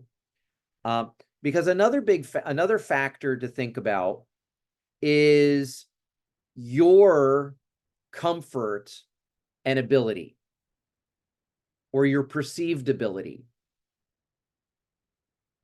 where, so even though you're going to have this year-long residency, which is much different from when I was a student teacher, when you get hired as an EC6 teacher, those first couple of years are going to be all about survival. You are trying to survive week to week, maybe even day to day, possibly even hour to hour, depending on the age group and the classroom that you're placed in. And if you're moving around to different schools or you're moving around to different grade levels, it's like starting over. And so you may say to yourself, you know what? This is my first year of teaching. I don't know if I'm really going to focus so much on trying to get to like a guided inquiry, activity. I don't know if I have it in me. I don't know if I'm prepared enough to do that. That's okay, because you'll get there. Just like our students progress and they get better and better, you're going to progress and you're going to get better and better. And you're going to say to yourself, you know what? This is the year 3, year 4, this is the year that I'm going to do that egg drop activity, or I'm going to do, some of the science Olympiad activities, or even if you're doing something as simple as having students make paper airplanes to see how far they'll fly, and then make changes to their paper airplanes to see what will happen. That's a super simple inquiry activity that you can do. And that's one of the reasons why we're going to do some different activities in class. I'm not just going to throw you out there without having you guys try some and seeing that inquiry doesn't have to be this big, scary thing. It can be very, very simple, very straightforward, and done in a very inexpensive way. But, it's important to remember and realize that there are these different types, but no one is expecting you to try to squeeze all of them into a lesson or a unit or your curriculum. You go with what's appropriate for what you're teaching. You go with what's appropriate for your grade level. You go with what's appropriate for you and where you're at in your teaching career. Okay? Great question. Big, long answer to a really good question. Other questions?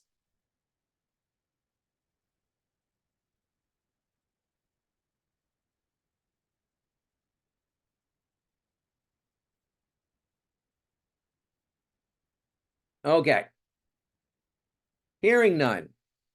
Seeing none. I'm looking at the time, and it's almost 11 o'clock. So what I want to make sure that we do today is that we get to talk about our critter inquiry project and go through it and answer any questions and address any concerns that folks might have about it. Okay. We are going to come back. We're not, this isn't going to be, inquiry is not something that we're going to just like, talk about it today and then forget about it. We're going to come back to this week, in throughout the semester, because the activities that we're going to be doing are inquiry activities. They're opportunities for you as both a student and as a teacher candidate to explore and to do some, some creative thinking about things, and to see that, again, inquiry can be done in a very simple way. It doesn't have to be overly complicated. Keep it simple, make it fun. So I am trying to pull up the critter project on my computer.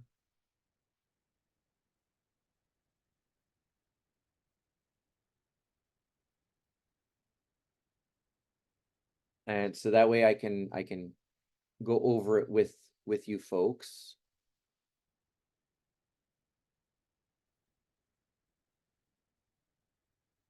And my computer is being a little slow.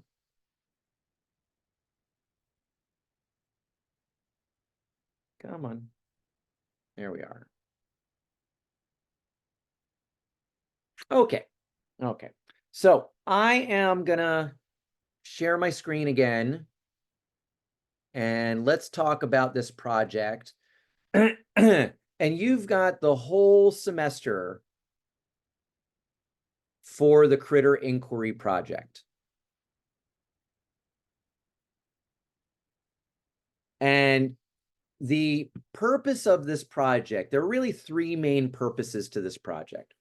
One is to engage in the inquiry process. So thinking about what we were just talking about with,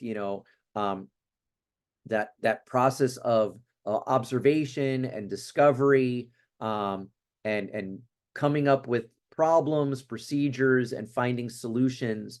That's part of this. A second part is observing an organism and its life cycle. So the two organisms involved in this project are either mealworms, which are the larval form of the darkling beetle, or painted lady caterpillars, which are the larval stage of painted lady butterflies.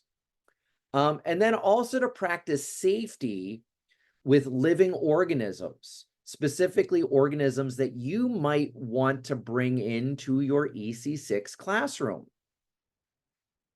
It's very common for elementary teachers to have class pets, or to use organisms like caterpillars or praying mantises or even chickens for looking at the life cycle. I mean, both of my kids in first grade got to learn about the life cycle of a hen and hatch eggs in their classrooms. And no, we did not take any chickens home because that was like rule number one. We are not adopting any chickens because no, we don't have any time for that.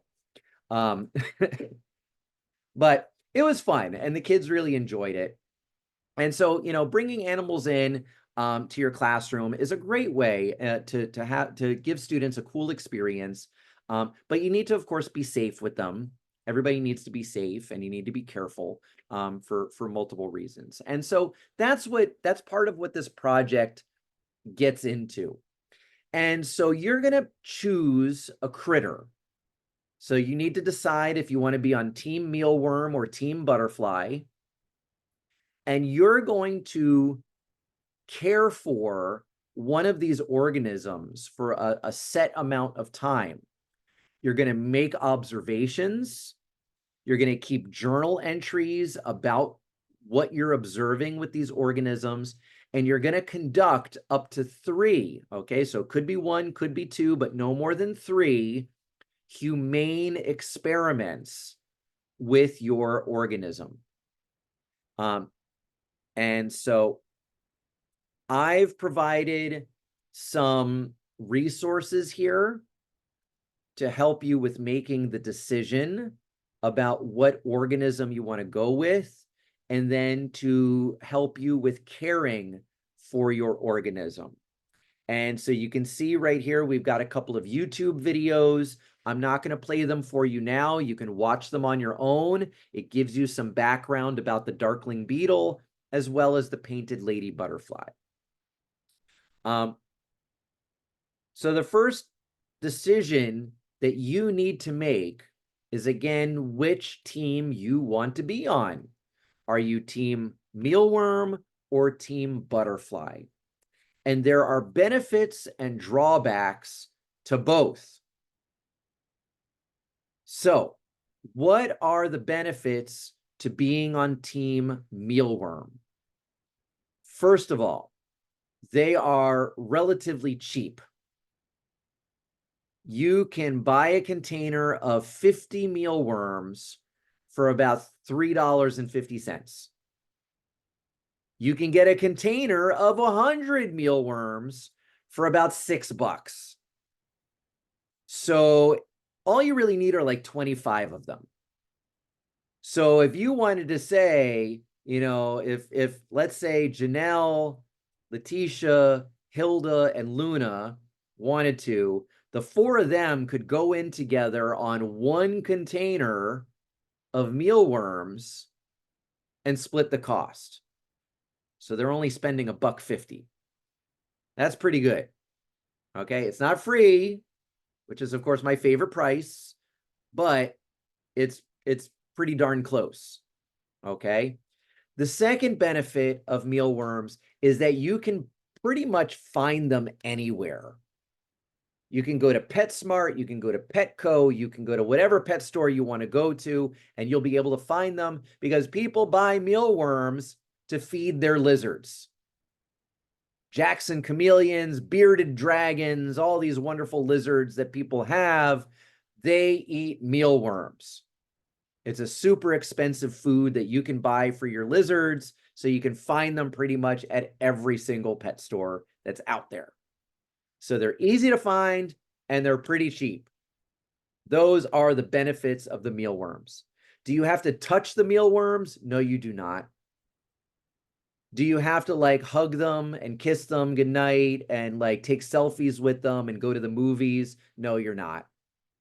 Okay, so I just want, you know, before people are like, oh my gosh, Dr. Hilaire, I'm not a bug person. I don't want to touch these. You don't have to. You don't have to. I'm not a bug person either. Okay, I don't like bugs. But I can deal with mealworms. I like butterflies. I like praying mantises. Cockroaches, forget about it. I'm pulling out a shoe and I'm smashing that thing. All right. I want to have nothing to do with them. Okay.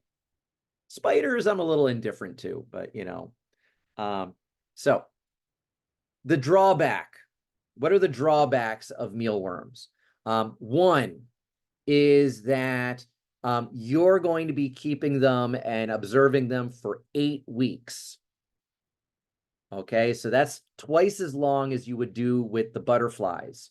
Okay, and you need to have them for 8 weeks because that's the time it takes for them to go through a complete life cycle.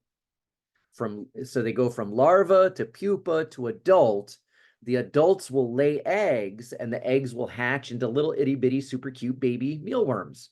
And so you need those 8 weeks to see the full life cycle. Now, what does that mean for you? It means you really need to manage your time because this project is due week 16 of the semester. And if you need 8 weeks to make your observations, you cannot start it really any later than week 8. So otherwise, you just will not have enough time. So you need to plan ahead, you need to think about it, and you need to get started with, if you're going to be on Team Mealworm, sooner rather than later. The other drawback is that mealworms are a non-native species in Texas. And so you can't just release them into the wild when you're done. Be free, mealworms, go and be free. No, you can't do that. Okay, because it's a non-native species. We don't want to release non-native species into the environment because they can affect native species of organisms in the environment. You're hearing about that more and more in Texas, like apple snails. Maybe you've heard about apple snails in Texas. That's an invasive species. And so if you see apple snails or apple snail eggs, kill them. Crush those eggs because they are invasive species. Yes, Dr. Hilaire is giving you permission to kill things. Okay. So because they're a non-native species, you have to dispose of them properly. So one option is if you know somebody in this class or anywhere else that has lizards, you can give the mealworms to them. They would love free food. Okay. Give the mealworms to your friends. Is there anybody in the class that keeps lizards? Anybody in here? You can give me a thumbs up or you can, you know, raise your hand and let everybody know.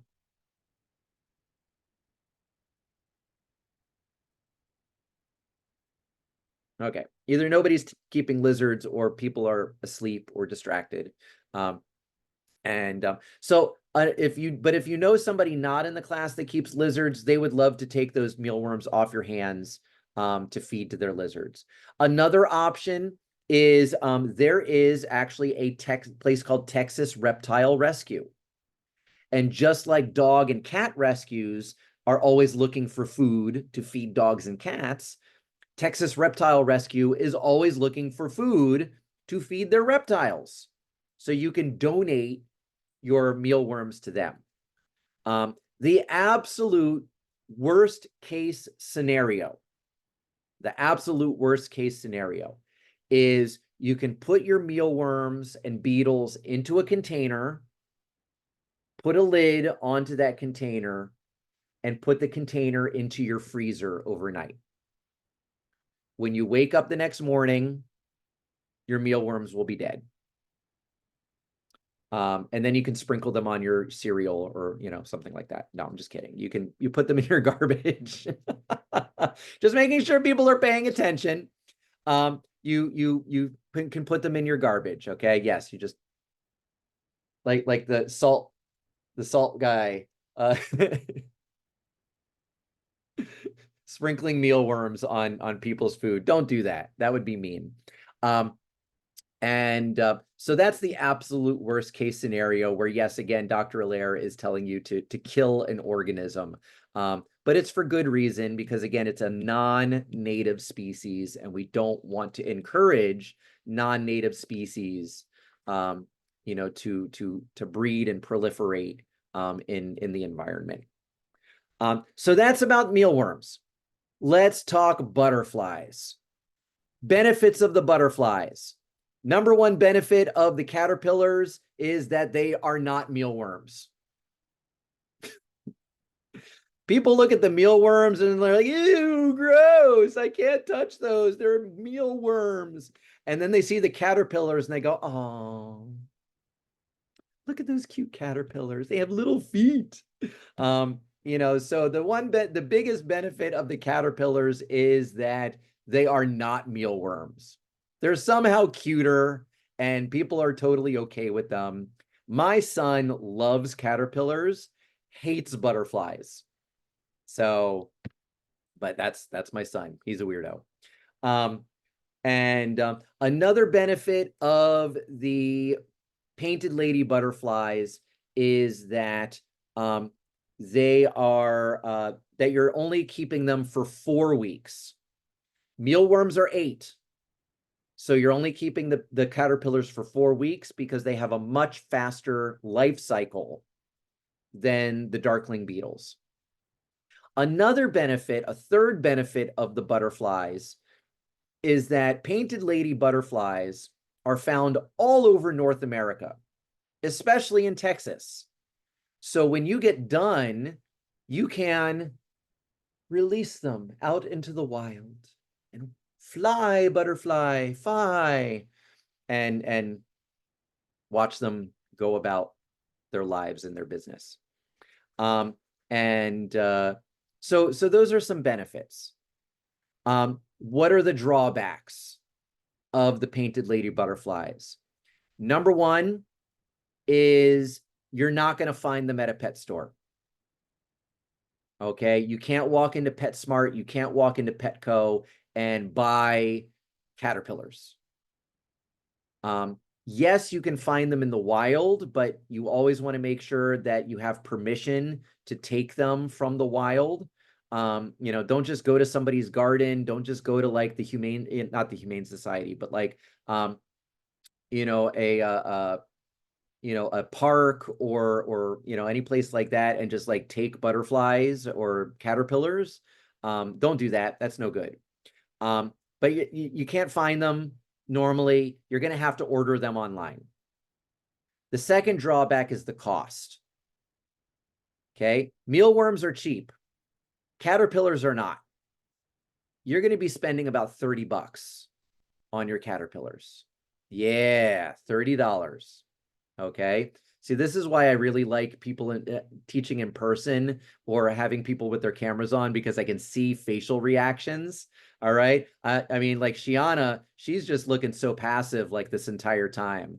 Okay. Daniel too. He's looking super passive throughout the class. But like Nayeli and Brandon, man, I can read you guys' body language and what you're like, oh, $30. Yes, $30. Okay, 30. You need to be careful because sometimes people will get super excited. They'll be like, oh, I just found them on Amazon for like $7.50. Sometimes it will just be the kit.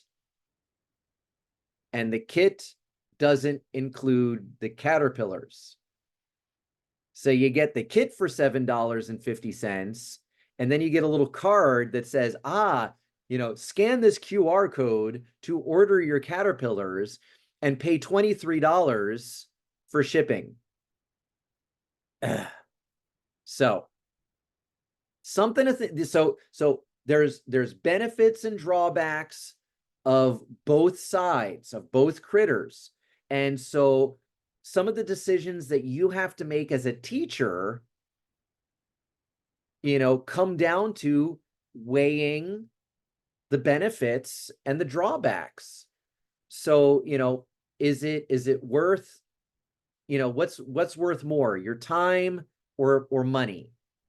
Because that's kind of what it comes down to for these different organisms. Again, you can find the mealworms anywhere. They're cheap, but you're going to be spending more time with them and you can't release them into the wild. Butterflies, they're pricier. You have to order them online, but you're spending only 4 weeks with them. You can release them into the wild, and they're not mealworms for those of you that get grossed out by mealworms. So whichever way you choose is fine with me.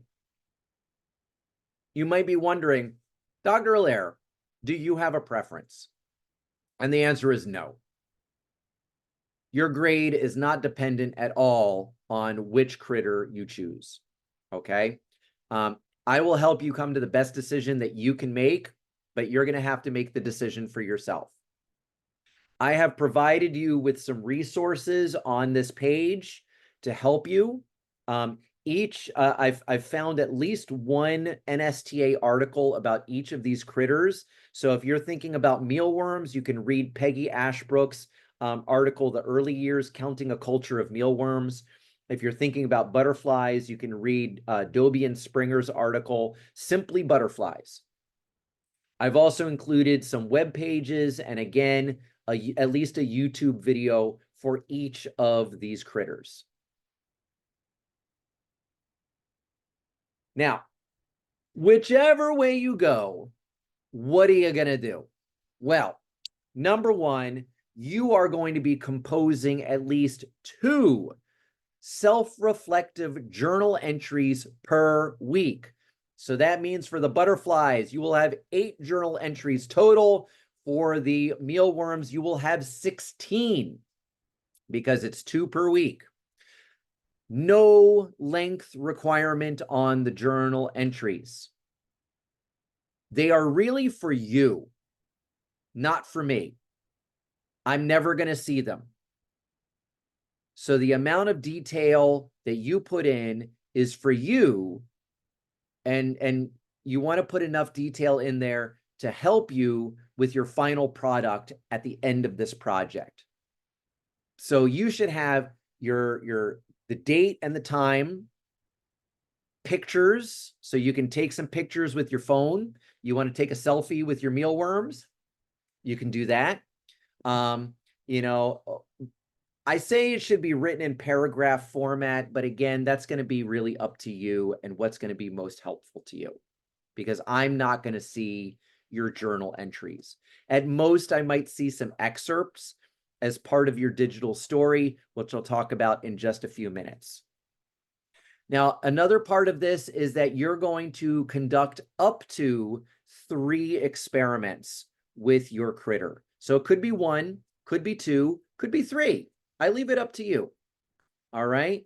But you're going to be engaging in this inquiry process. So you're going to come up with a question about your critter that you're trying to answer.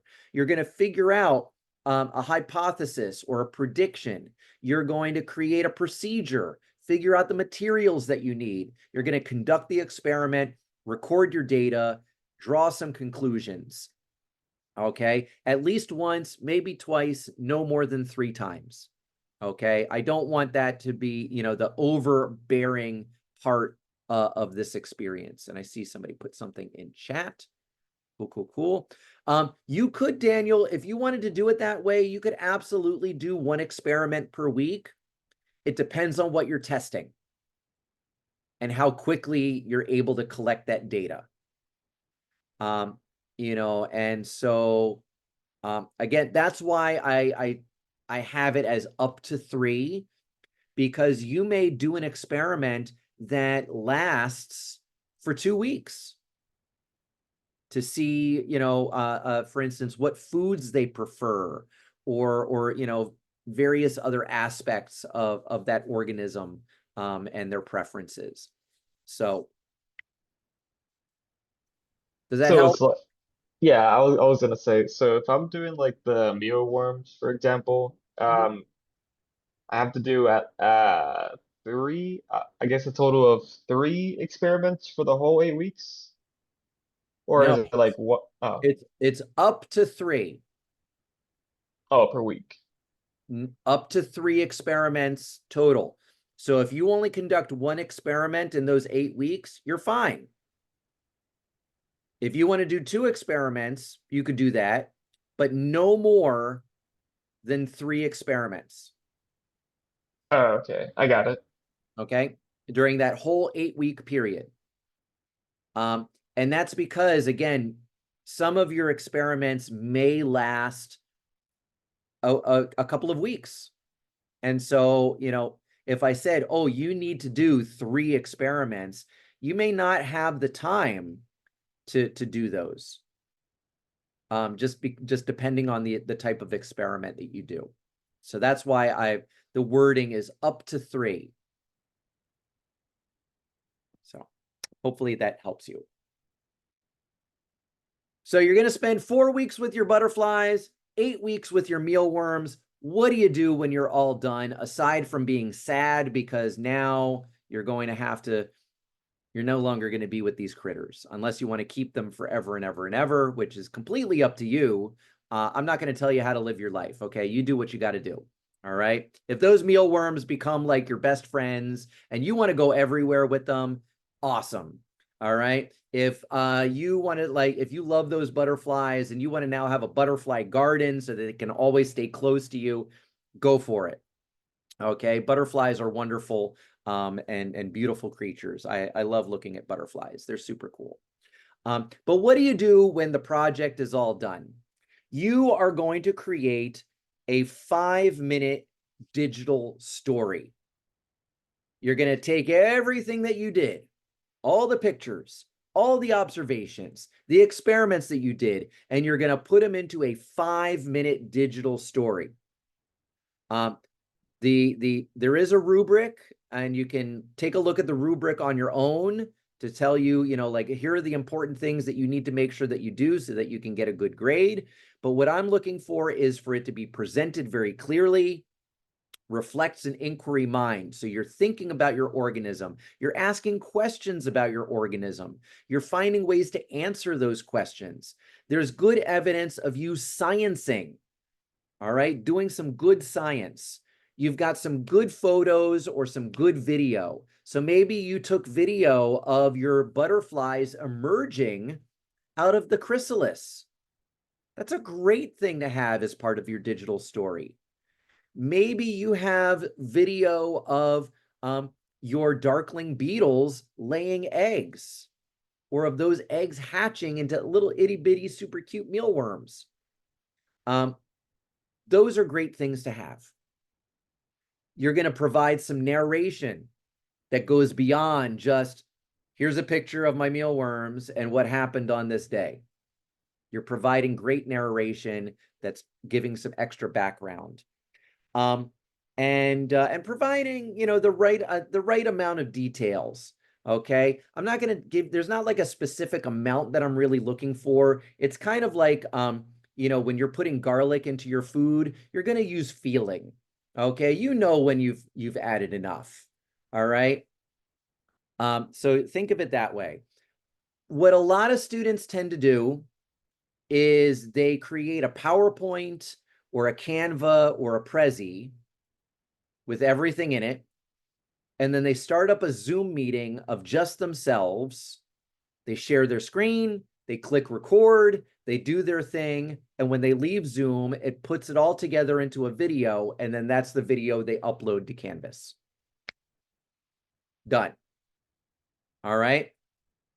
So, questions about any aspect of this project? I have a quick question. Yeah, go for it. The journal entries, do you want us to type them or just write them out in our journals, or it just doesn't matter? You can put them into, I would suggest putting them into your science notebook. Okay. That's the best place to put them because that's where everything else for this class is going to go. All right. Thank you. You're welcome. Great question. Others? I see somebody just put something in chat. Janelle asks, for my residency, my 3rd grade class will be doing this experiment as well using the mealworms. Will I be able to observe with them, or do I have to get my own regarding this if it meets the requirement timing? I am absolutely fine with you doing this as part of your class, as long as the timing works out. Okay, because remember, so this is going to be due, if you look at the calendar, this is due week 16. So it's the week after Thanksgiving when it's reading and finals, and we're not even going to be meeting. So that's 2 weeks after our last class meeting. So as long as the timing works out, Janelle, absolutely include those kids. Okay, just be careful when it comes time to taking pictures, because you want to make sure that you're only taking pictures from the back of kids, or that you're blocking out faces. Okay, because they are minors and we want to make sure to protect them. Other questions? These are really, really good questions. And I want to encourage everybody else to do, if you have the opportunity to do something like what Janelle was talking about, and involving the students that you're working with in this project, please, by all means. If you have your own kids, this is a great project to do with kids. When it was COVID times and we were trying to figure out what can we do with my kids to like keep them occupied, we did this. We did mealworms, we did butterflies, and they loved it because we were stuck in the house, we had nowhere that we could really go, and it was something that kind of gave them some focus and allowed them, gave them kind of a routine to do. They got to make some observations and check out things, and they loved watching the changes that these organisms went through. The last thing that I want to mention, and I know that we're really coming up on our time here. Last thing that I want to mention about this is that you could get started with this project today. So if you're on Team Mealworm, you could go to a pet store today, pick up your mealworms, and boom, get started now.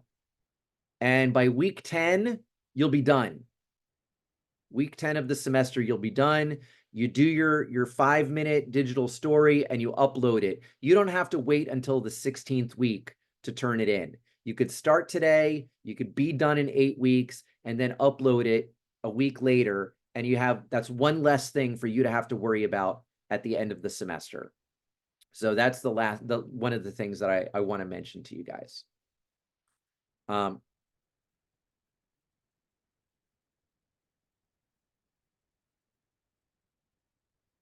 So wrapping up today, again, we're butting up against our time here. Again, we agreed that we would end early.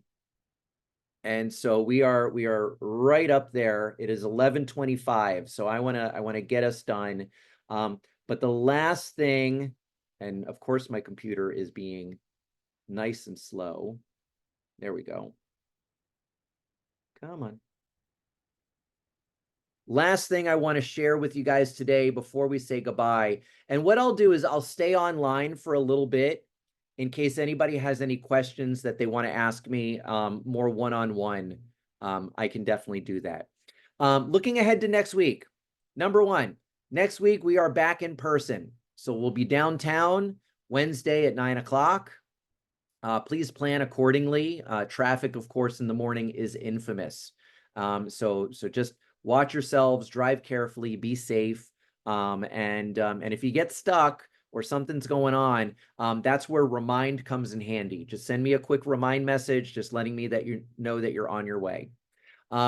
We've got our next quiz. So take a look at Science Teaching Competencies 3 and 4 and knock out the second quiz, Canvas quiz number 2.